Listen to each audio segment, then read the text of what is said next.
This is Radio Labyrinth, Season 8, Episode 20. Our very special guest this week is Valyn Hall, one of the co-stars of a very funny show that we all like and we all watch called Righteous Gemstones, which is returning in June on HBO. Do we know the exact date? I didn't write that down. June 18th. June 18th. And we'll, probably one of the shows we recap every week because we enjoy it so much. Actually, I think 2 episodes air on June 18th as per usual. And you are on this season. I am on the season. I remember the last time we spoke, you weren't allowed to say. I'm not allowed to say anything. You guys are going to have the worst interview. You're going to ask me all these questions. I'll be like, I could say. Well, you can't spoil it. We know that. We know that there are 2 new people that are in the trailer, so we can mention that they're in the show, right? That's true. That'd be Steve Zahn and Kristen Johnston. Yes. And she was probably best known for Third Rock from the Sun. Yes, absolutely hilarious actress, does a lot of theater. And Steve Zahn, very funny. Steve Zahn, so funny. Grew up watching him, was really excited when I realized he was going to be on the show. And did you watch White Lotus? I did, yes. The first season was great. Possible, because it's so good. And, Jennifer Coolidge is amazing. Yes, she is. We saw way more of Steve Zahn than we wanted to see in season 1 of White Lotus. Yeah. Actually, I think my favorite Steve Zahn movie is Saving Silverman. Oh, yeah. Yeah. And Jason Biggs and Neil Diamond stuff. And then Neil Diamond, and Jack Black.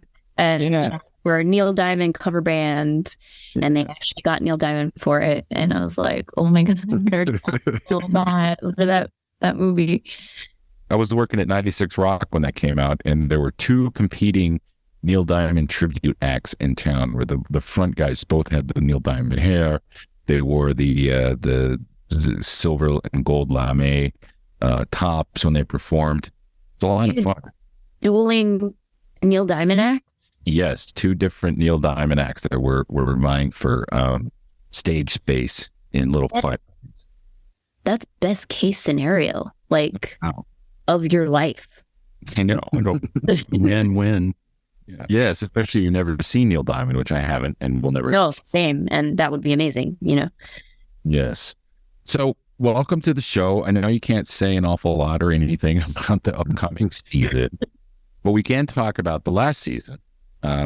Were you on before that aired? Because we didn't talk about it, maybe? I think I was. Because I don't think we talked about toilets. No, I did call you Toilet Baby. Oh, yeah, you did. That's right. Okay, that's right. And then we talked about what was on the baby. It was blue yogurt. Right, blue yogurt. So, obviously, again, a lot of people aren't working right now, but what else have you been working on? Can you talk about it? Have you been working on anything else? The strikes have really killed a lot of the work, unfortunately. And do you go and march during the day? I don't march here, but I have been donating to other people who are marching in LA. We don't have a lot of writers union stuff in Atlanta. I guess it wouldn't be. It's mostly actors here, right? Mostly actors, yeah. We would love to get more writers, guys. But yeah, so we support on Instagram and socials and from afar, and we send money whenever they need it, and we do whatever we can to support them. If people don't, and I'm sure a lot of people don't understand why the writers are striking, do you have an idea, or can you let people know? Probably better. They're not being paid a living wage. Simple as that. They're not being paid enough. And my character in this show would not exist without writers. And none of the things that we watch to unwind and just get through our daily lives would be here without writers. We need them. And, it's something I said the other day. Please pay my human friends. We don't need to pay computers. Yeah.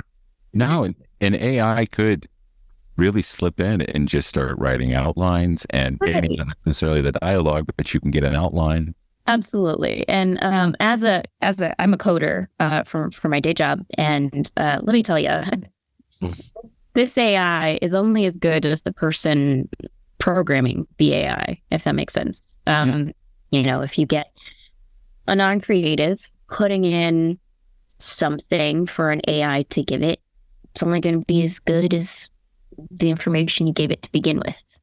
You still need writers to do that, even if you want AI to work for you. You still need creatives to do that. So it's not going to work the way they think. Couldn't the studios just say, we promise now, and we're not going to do anything using AI? They don't need to. I mean, sure, they can say that. Yeah, but what does that do? Like that's not how. On top of everything else works, I know, but in something like this is creative. Now, right. There's obviously going to be a market, and there are funny things. I follow a guy on TikTok who creates AI, and he's a computer guy. I mean, I've never been able to do it. I can use an app and make something really short and funny, but I can't animate it, can't tweak the music and stuff. And I follow him on TikTok because he makes funny things. But he also says, I am making things that aren't likely to ever happen, like the last 3 presidents singing Bohemian Rhapsody together. And that isn't stealing from Queen. That's not taking Drake's voice and putting it into a Queen song and then you making money off of it, as opposed to Drake, who creates things and deserves to make money, whether you like it or not. I'm just saying he's a creator and that's his stuff. So to protect this intellectual property, on top of paying people what they're worth, because what I've heard is that the SGA is next, and then the Directors Guild. Yep, that's what we're talking about, and I fully support both. Yeah, and if you're sitting at home going, "No, I just want my TV shows to get made," well, they are made, but they're made. I'll make them for you, but right.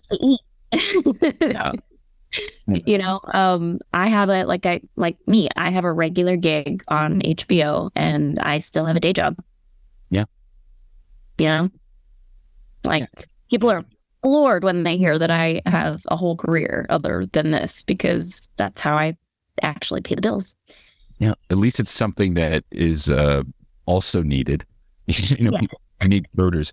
When I get fired, I end up going back to a restaurant or, various places like that, because I don't know how to do anything other than what I do.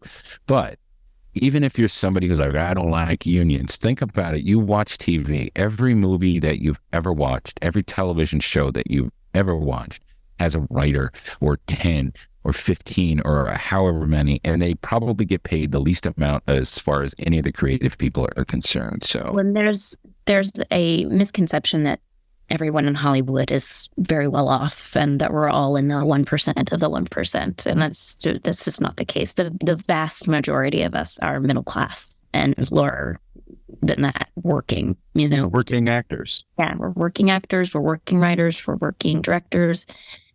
We make a salary just like everybody else does. And we deserve to be paid accordingly.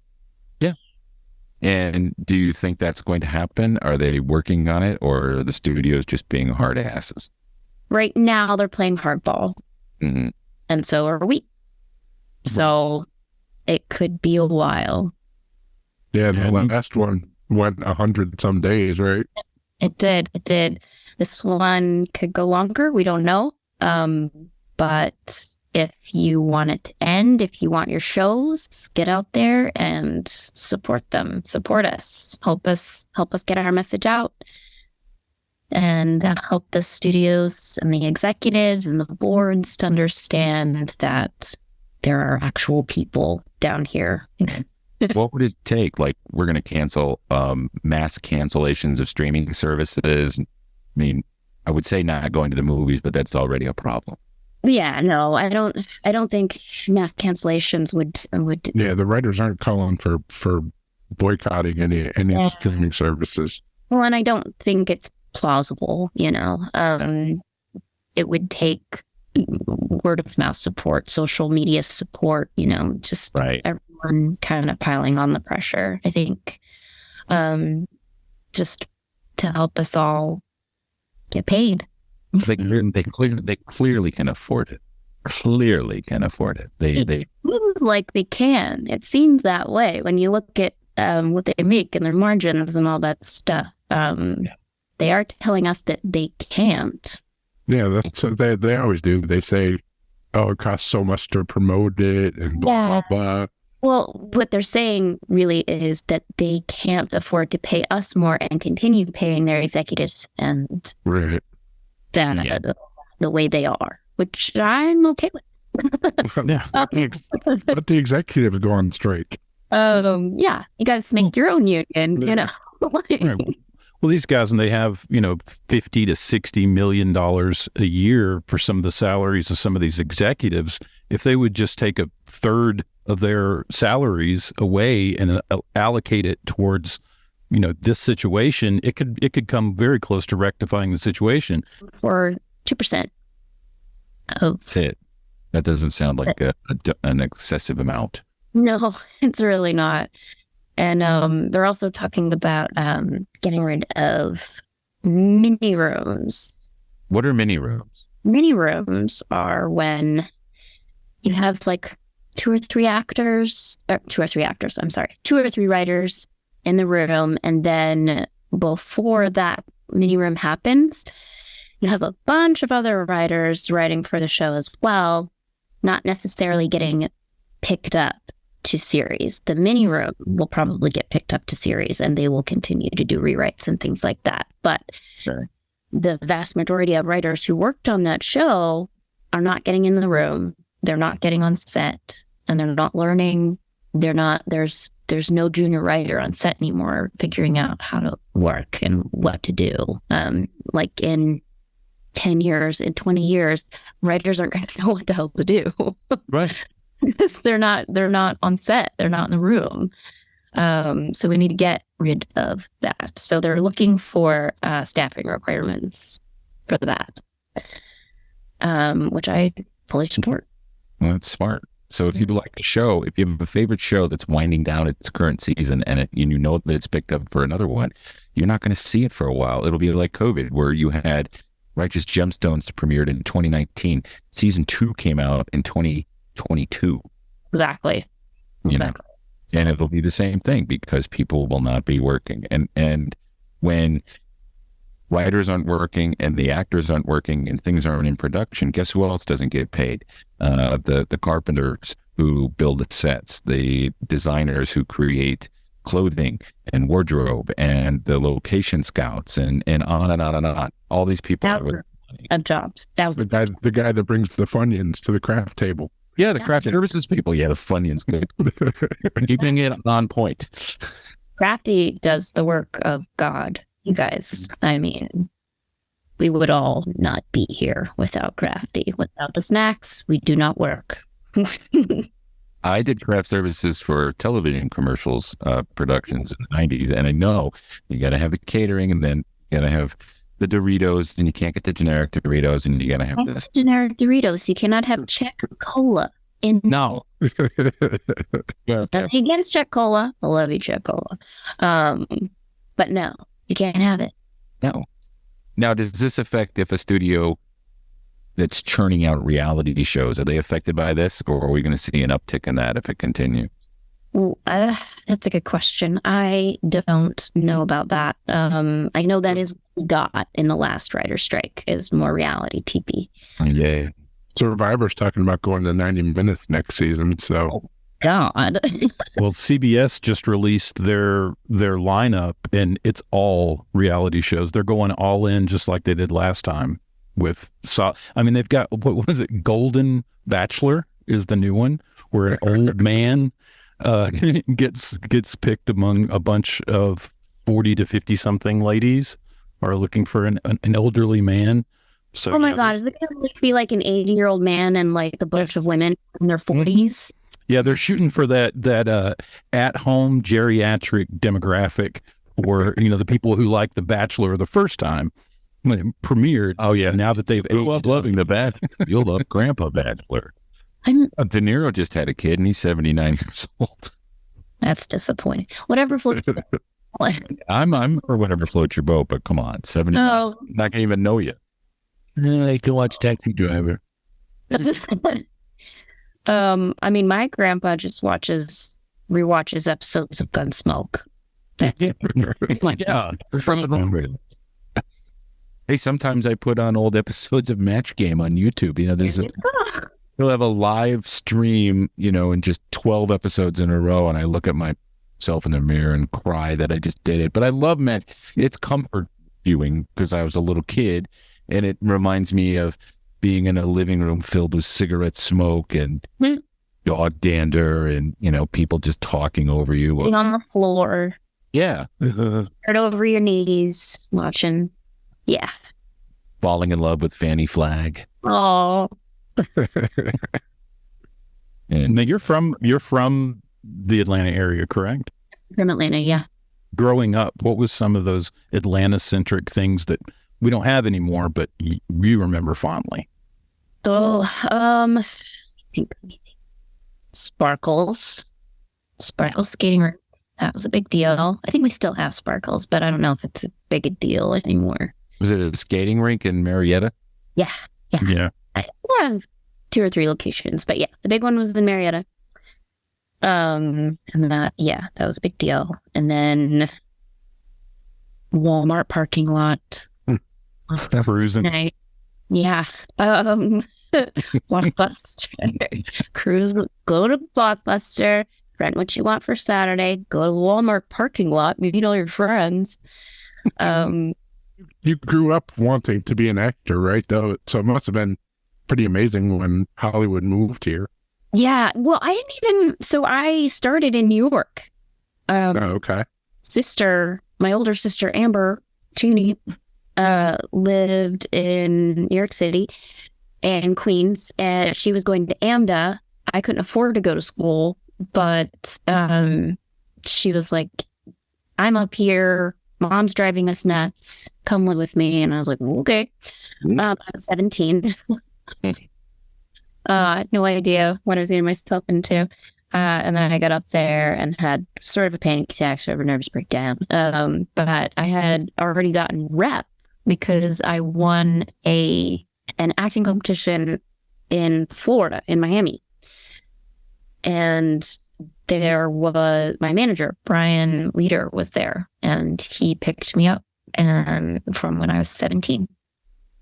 No, this was like one of those be a model, be an actor. Yeah, it was totally a scam too. It was a scam. Yeah, I lucked out. I got super, super lucky. He was like, come to New York and I'll, get your ref. And I was like, well, okay. But he was not kidding. And so I went up there and he got me rep, and he's my manager to this day. I was auditioning a bunch out in New York, and I kept booking voiceovers and stuff. And then he was like, okay, I need you to go to LA for pilot season. And I was like, that's for the yeah, well, you got to do it. So I went back home, got my car that I had left there because it's New York, you don't need a car. Got my car, drove all the way to LA with my mom, and Brian got me a roommate. My manager got me a roommate, and I worked out there for a long time. And then I got kind of homesick. I just wasn't booking as much as I wanted to, and I was getting a ton of like voiceovers and stuff, but I wasn't getting a lot of on-camera stuff. And I was just, young and homesick. I think I was 20 when I moved home. And Brian was like, that's okay. There's some work in Atlanta. And I was like, is there? And he was like, yeah. And so, okay. So we got home and got rep here, and I ended up going back and forth between here and LA off and on for a long time. And then about 5-ish years ago, I decided to just stay put because I was too old for that shit. By that time, there was plenty here as far as exactly. The industry. There was plenty here, and I was going out on auditions that none of my LA friends were getting. And I was like, yeah, obviously this is good. And, I didn't want to drive back and forth from LA to Atlanta anymore. I used to do it like twice a year. What a drive. I would do 13 hours to Dallas, 13 hours to El Paso, and then 9 hours to LA in 3 days. 3 days. Yeah, it wasn't my favorite. You didn't want to fly? I needed a car. You need a car in LA. Yeah, you have to have a car in LA, right? Which is weird. They're so anti a lot of things that you need a car. I mean, they're not. I'm not saying the whole city, but you know what I'm saying. Yeah. They're maybe more conscious about the environment, but not cars, because you have to have them in LA. Right. Because they don't have a transportation system there, right? They don't have. Yeah, they have a metro. Okay. Yeah, it just doesn't go many places like MARTA. Right. You usually use it to go to sporting events, go to a Clippers game. I used it a few times, but if you are going to go up to Burbank or something like that, like you gotta have a car. It'll take you hours by, bus and train and cab and all that stuff. We're going to stop in Beverly Hills then. Yeah, probably not. No. But yeah, it's just like MARTA, doesn't go anywhere. So yeah, then I stayed here because there was work, and I didn't ever expect to get a show. Honestly, I was getting like little like little guest stars here and there, little co-stars, and I was like, this is fun. I'll do this, And then I got, I don't know where I got Gemstones. They looked at me and they were like, "You're just weird enough to be on this show." And what's that set like? I mean, what's downtime like on a set like that? Downtime is you are hanging out with whatever ridiculously talented actor they have on set that day, and trying not to geek out and be weird about it. Is John Goodman fun to be around? Is he a nice guy? So chill. He just hangs out. He reads the script, chills out, and just very calm and cool. And he's a super nice guy. We all love Walton Goggins too, of course. Yeah. Oh yeah. Everybody loves Walton. His process is he likes to go off alone and kind of study and, get his character right. So he usually sits over by himself so that he can get into his process. I like to sit in the middle of everybody and not speak a lot. And just be like, oh. Your character is very important, though. Certainly when it comes to Walton's character and, the relationship that he has with you, and then, that he has a new child, even though we know that he's a terrible father who can't handle it and leaves. But I think it kind of makes his character more human, more relatable, to regular people, because everybody is a cartoon character. Really, yeah. There aren't people like that in real life, but you have to have a human element, something that people can latch onto. And I think that his character is one of those, and so is yours. I think that relationship is. And you can also see how your character is like everybody treated like shit. Okay. And then, but at the end of season 2, that all changes. Yeah. You can't treat her like shit the whole time. No, Aunt Tiffany comes around as well. Yeah. And how can you not come around to Aunt Tiffany? She's such a weird person. And Judy sees the value in you and apologizes. Yeah. And then she saves me, keeps me from having to sit on a bus for 15 hours. This season, does it pick up right after the end of season 2, or is there some sort of time jump? Or... There's a little time jump. Okay. It's not a big time jump, but it is a time jump. And it picks up, a little bit after the events. We didn't talk about this one when we did the radio show, but you were in Stan vs. Evil as a pregnant lady. I was. And so if you were to end your career after last season, that would kind of be a bookend for a series. Yeah, I thought it was so weird that I ended up being pregnant again because I'm the tiniest person. I'm 5'1". I weigh less than 100 pounds. And I just don't look like I would ever be pregnant. I don't look like I would ever be anyone's mom in real life. But I have been on several shows where I've been pregnant and someone's mom now. Works out. Yeah. Good luck. That's you. On Stand Against Evil, I also give birth. I gave birth to a demon who killed my midwife. Not in the porta potty though. No, not a porta potty. In a very long time ago, it was like, I don't know, maybe the 1800s.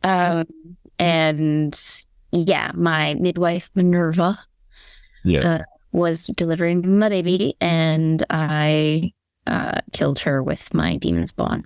That was a Dana Gould show, right? He did that. Yeah, we were into that show too when it was on. Yeah. Was it? Yeah. How was it to work with him? He seems like a lot of fun to work for. It was a lot of fun. He loved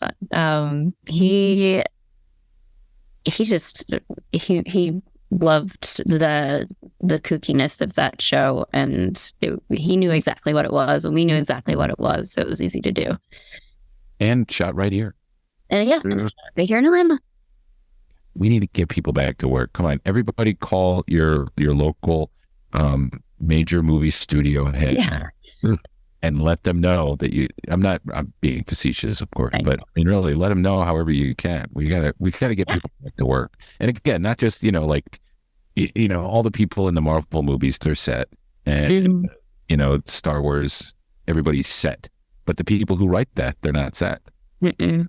People who write the prestige shows that everybody loves and everybody looks forward to being on these streaming networks or whatever HBO is going to be called.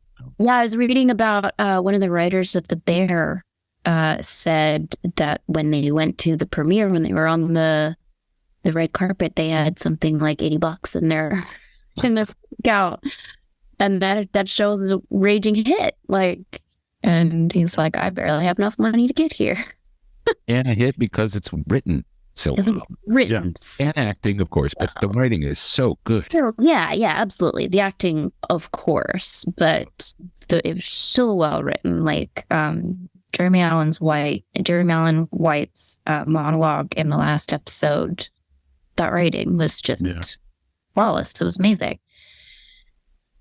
And the writers are the reason.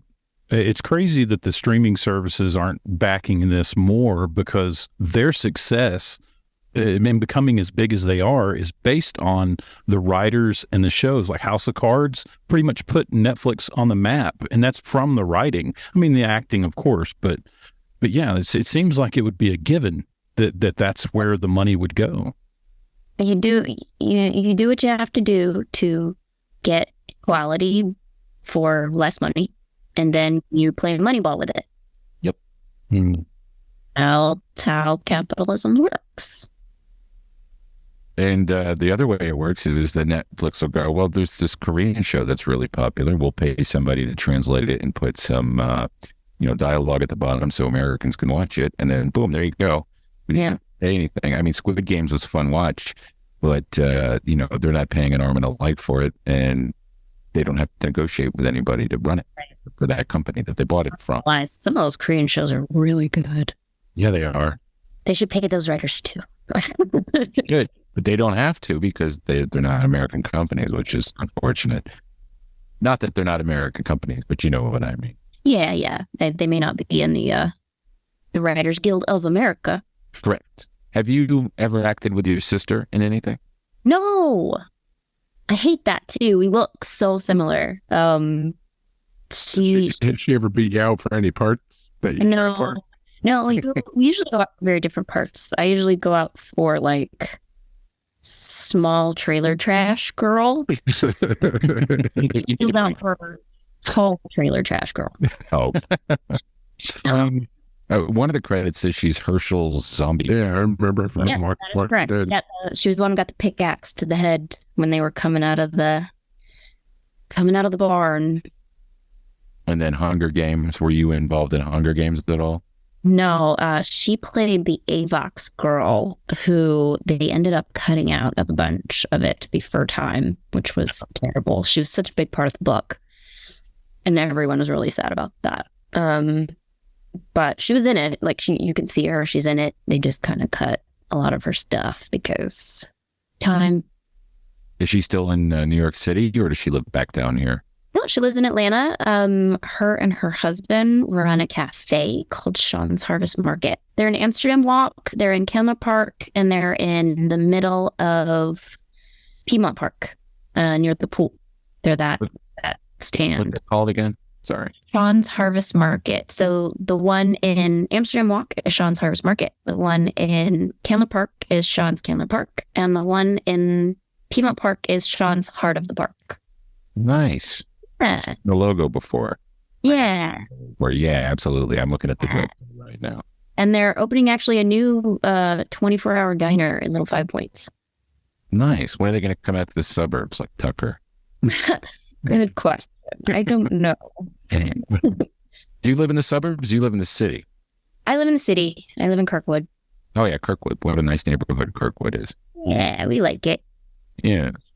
Nice houses. The streets are nice. I've been there a couple of times. I think I went one time to Kirkwood too. They had some sort of, everybody made cars and then they raced them down a hill. All the kids cars. Do you know what I'm talking about? They made like little wooden cars. Yeah, like the Matchbox cars.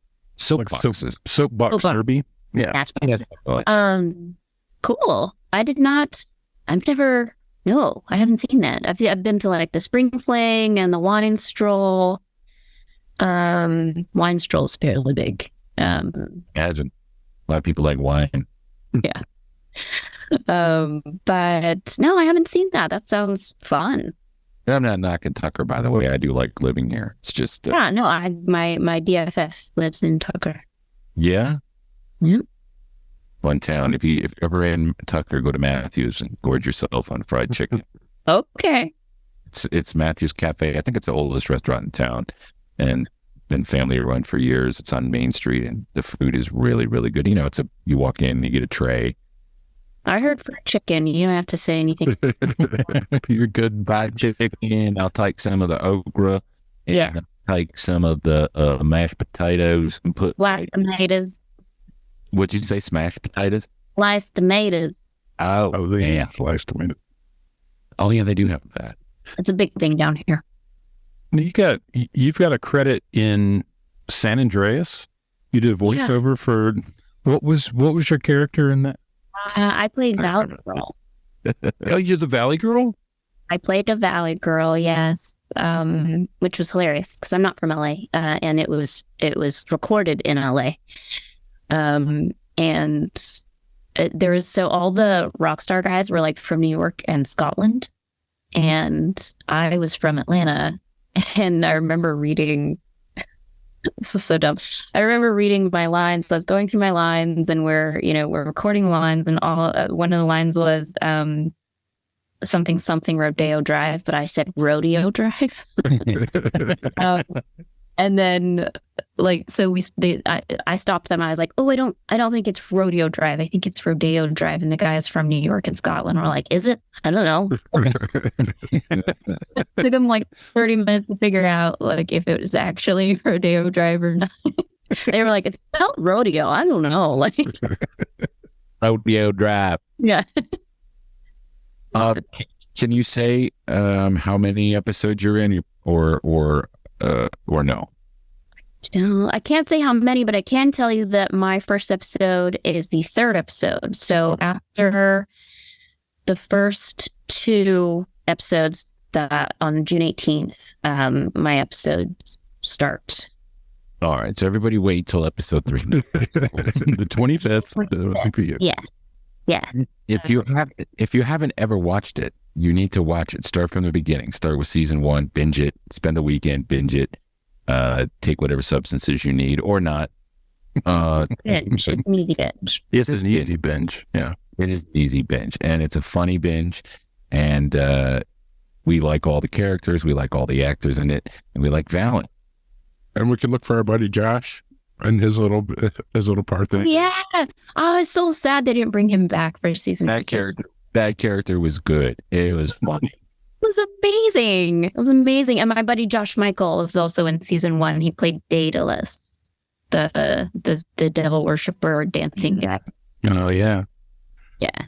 Josh is a good actor, and whenever he's in something, even if it's short, he does make an impact. And at that episode of Aqua Teen Hunger Force, which I think he's in most of it, where he plays this animal that I think his skin keeps getting ripped off. I forget. I've seen it a couple times, but he's great as that character.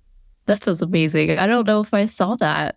He's skinning other creatures and selling the skin. I forget the name of it because I watch it and then I watch it again and then I watch it again, but they all sort of blend together. That tracks for the show. That sounds right. Yeah.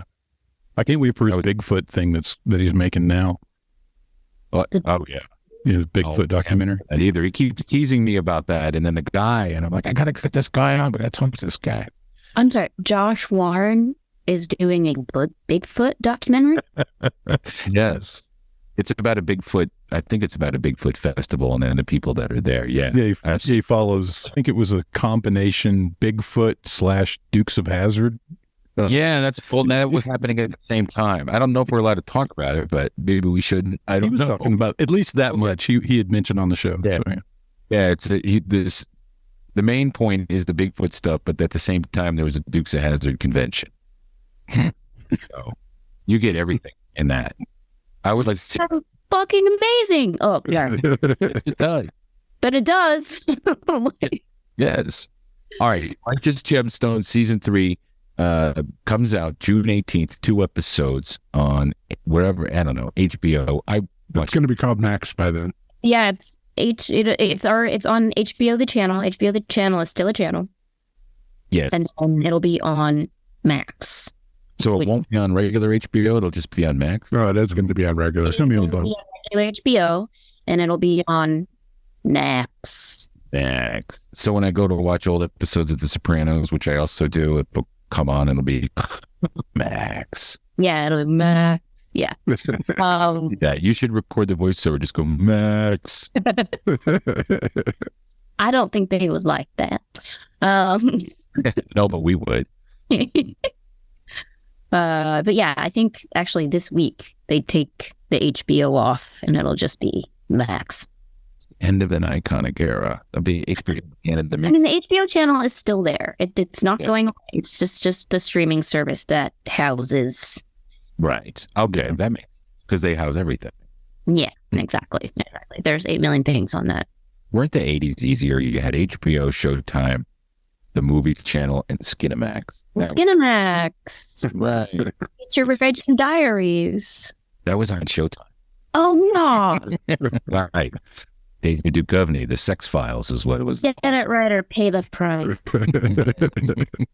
Although nobody called it The Sex Files until The X Files premiered. Oh, remember that show he was on? He just had sex. He wrote about it. Yeah. And then it turned out he had a problem. Yeah, go back here. Yeah. Californication didn't reveal that. That was a good show. Yes, it was. Yeah. Well, Valyn, we know you got to get your kids to bed. Mine's still running around screaming. My fur kids, yeah, they need to be put down. How many? 4? My fur kids. Oh, your fur kids. 2 German Shepherds and a garbage can cat. Garbage can cat. Your fur babies didn't say that in the email, so I thought you were referring to babies. Oh, sorry, no, fur babies. Fur babies. She only plays a pregnant person on television. Exactly. I'm a millennial. Human children are yucky to me. Just kidding. I love you, nieces and nephews. Valyn, thank you for doing our show. Thank you guys so much for having me. I really appreciate it. Yes, we'll have you back anytime you want to promote anything you're doing, even if you have like a big coding thing you're working on. Thank you. You got a big coding project you want to promote? Let us know. I will definitely let you know. And I'm sorry I couldn't give you anything juicier. Now, the juicy stuff was at the beginning. There's the stuff that people need to know about, which is what's really going on with the WGA. Yep. And right, you're not going to get you got to talk to actors and people that that work in the industry, and they'll tell you what the effect is and what you have to do to kind of support them. I'm sure there are many ways. Do you know of anything that people could do if they want to support? Is there a website or anything? I don't know if there's anything you can do to monetarily support because it is union-based. Please retweet them. Go on social media and bring more attention to the cause. Go on your Instagram, go on your Twitter, go on your, well, maybe not Twitter. It's kind of a weird place these days. Maybe Facebook. I don't know. Tell your friends it's not cool to not pay people for their hard work. No, it isn't. It's not cool. You wouldn't not pay the guy that cut your grass or gal. Exactly. So pay the people who write your favorite shows. Valyn, thanks again. And, I hope it ends and you get back to work. Yeah. Thank you so much.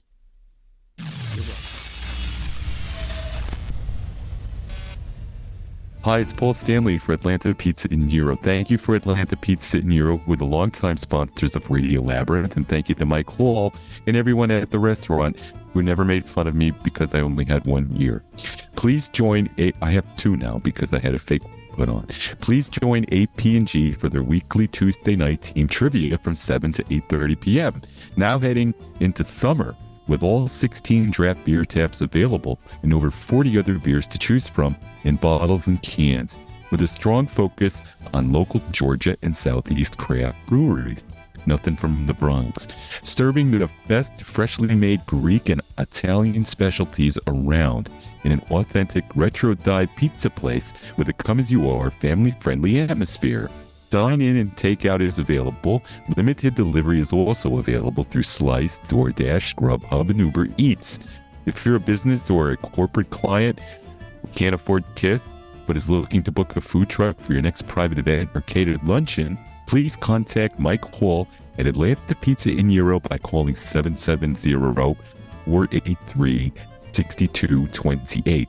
They're open for dine-in and takeout from 11 to 9 on Monday through Friday. Not Monday, both days for sure, but all week. And then on Saturdays, they're open from 12 to 9, and they're closed on Sunday, the Lord's Day. Also, if you have a commercial or residential construction printing need, then you should contact LDI Repro Printing of Athens. That's where the dogs play. In Athens, Georgia, since 2005, they have fast turnaround and affordable prices. Call 706-316-9366 or email them at athens@ldidline.com.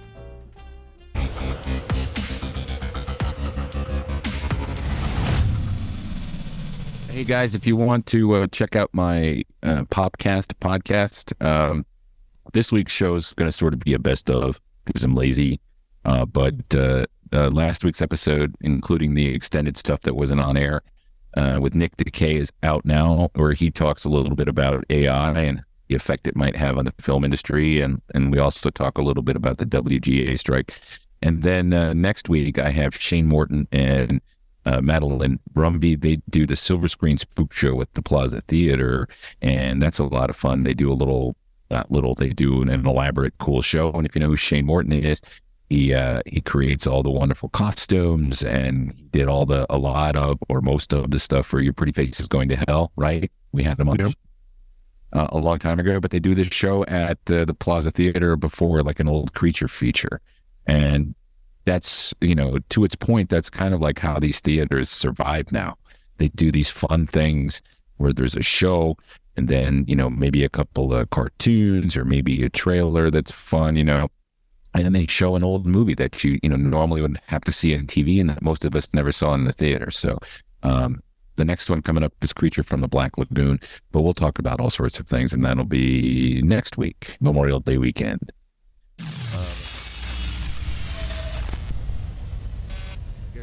I guess we'll say goodbye to everybody.